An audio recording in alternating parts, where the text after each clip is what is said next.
And then how'd you program it? What did you have to do? We had to, first we had to start in the starting box and go down there. Then we had to shift it around to get the pong over there onto the 30. That took a long time. Then we had to go back and do a celebration dance. Which, yeah. Then, that was What was the programming like? Oh, it was annoying because we kept on having, in the end, we'd get it good, then we couldn't remember the dimensions or something, then it'd mess up, we'd go and change it, then mess up again, we'd have to change everything. And you found it's really important to start in exactly the same position each time, right? Because otherwise the results, or even if you've got a swivel back wheel, if that one was off a little bit on your guys's, it would change the whole direction of it. What did you think of the project? It was fun. Annoying, but fun. Annoying in that you had to do things over and over again to get it right? Well, that's what programmers do. Cool. Thank you.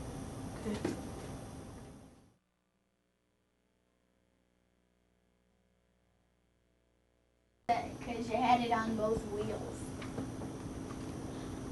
Oh. Yeah, it has to go just one wheel, doesn't it? That makes it true.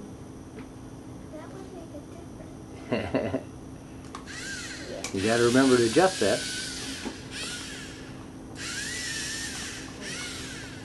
Oh, that's looking good. Yes, it's working. It's working. It's working.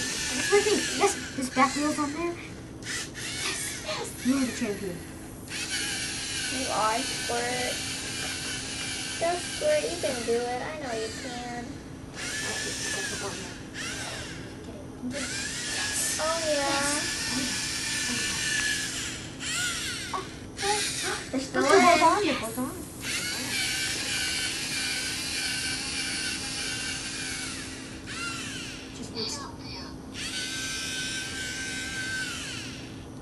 Does that count on being Cool. home? Yeah, they're both, they have to be at least halfway in, and they're both halfway in, and it has to come down to the home area. It didn't say it had to end up in exactly home, but yes, that works Do perfectly. you have the final result?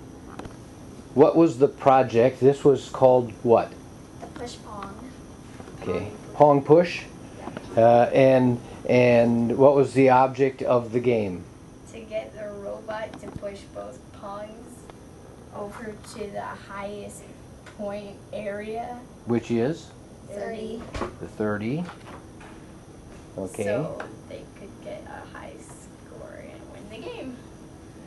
Good. So how many, let's ask this, how many attempts, you had to program everything so it would go down over there, right?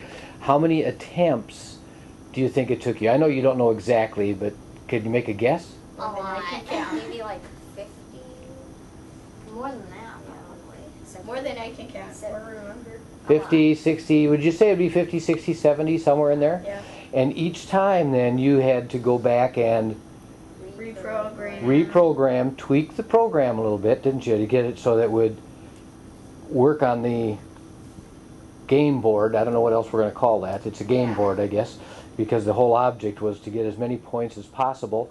And then when you're done, it had to come down and do a little celebration of some sort. And yours did a circle, and what did it say at the end? Champion. Champion? Okay, good. So you guys, I'm a little Squirtle. and you guys got yours to work. What do you think about it? Awesome. What do you think about the robotics project that you did, all of it all together? You've done about 3 different things here. I really liked it. Yeah, it was fun.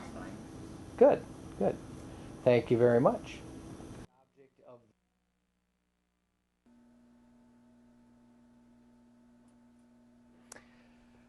Okay, thanks for watching those. I'm sure you enjoyed the tapes of the kids creating their Mindstorms projects as much as they had doing them. They enjoy. One, they get to sit and play with computers. They find to them it's more like play than it is work. But they do really learn a lot. They find out a lot about programming, and like I said before, one of the things they really learn is how long it takes to do some of this stuff. They just figure they can get in there and just pop it right off right away. One, they find out it takes a long time just to get their Lego robot built correctly. And then two, once they start programming it, they find out they have to learn all the angles for turning, and that can take some playing around with to get it just how they want it, especially when they're trying to put those things exactly in the right spot. Like on that boogie bot, they were supposed to land as close to possible in the very center of the circle that they had. There was a dot they were supposed to land on. Getting those in the push or the pong push to get those pongs exactly on that 30. It may look like they had a pretty easy job doing it, and by the time they got done, they got it done, but it certainly didn't work every single time, and they had a lot of tweaking to do with their programs.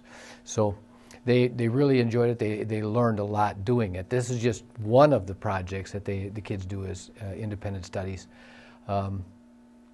The others, we're going to have the kids, I've got a video club, and they're going to be putting together some of that stuff that they do. They create videos that we actually use on the show here. They've done some PSAs,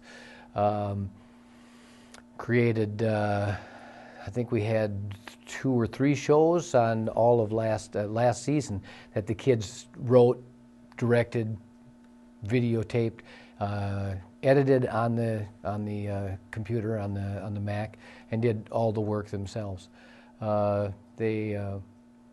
Like I said, they look at it more as being playing with the stuff, but in the process, they're really learning how to use all the technology, all the different parts of it, and they pick up a lot of the things. Especially they use them in the coming years. These are 5th and 6th graders that we saw today doing this, and they use a lot of this for presentations, as well as the things that they do in the future junior high and high school.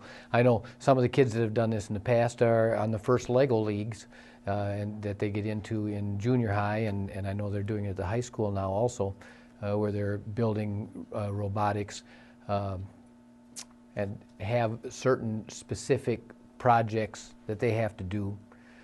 They're a little more in-depth and a little more detailed, but they spend a lot more time at it also. But they really get some good basics down for doing it here. So when they get into that, they will have a very good background knowledge. Like I said, it's just an excellent starter program for them. When you look at it, it doesn't look like much of a starter program, but they have a lot of fun doing it, and they do a great job at it. And so once again, thanks for watching the program tonight, the Education Exchange, and we will be on again. We're on Channel 18, Saturdays at 2:30 in the afternoon, Mondays at 7 o'clock in the evening. We're on Channel 21. You have to check your local programming station for that to find out exactly when it's on, as well as on North Liberty on Channel 5.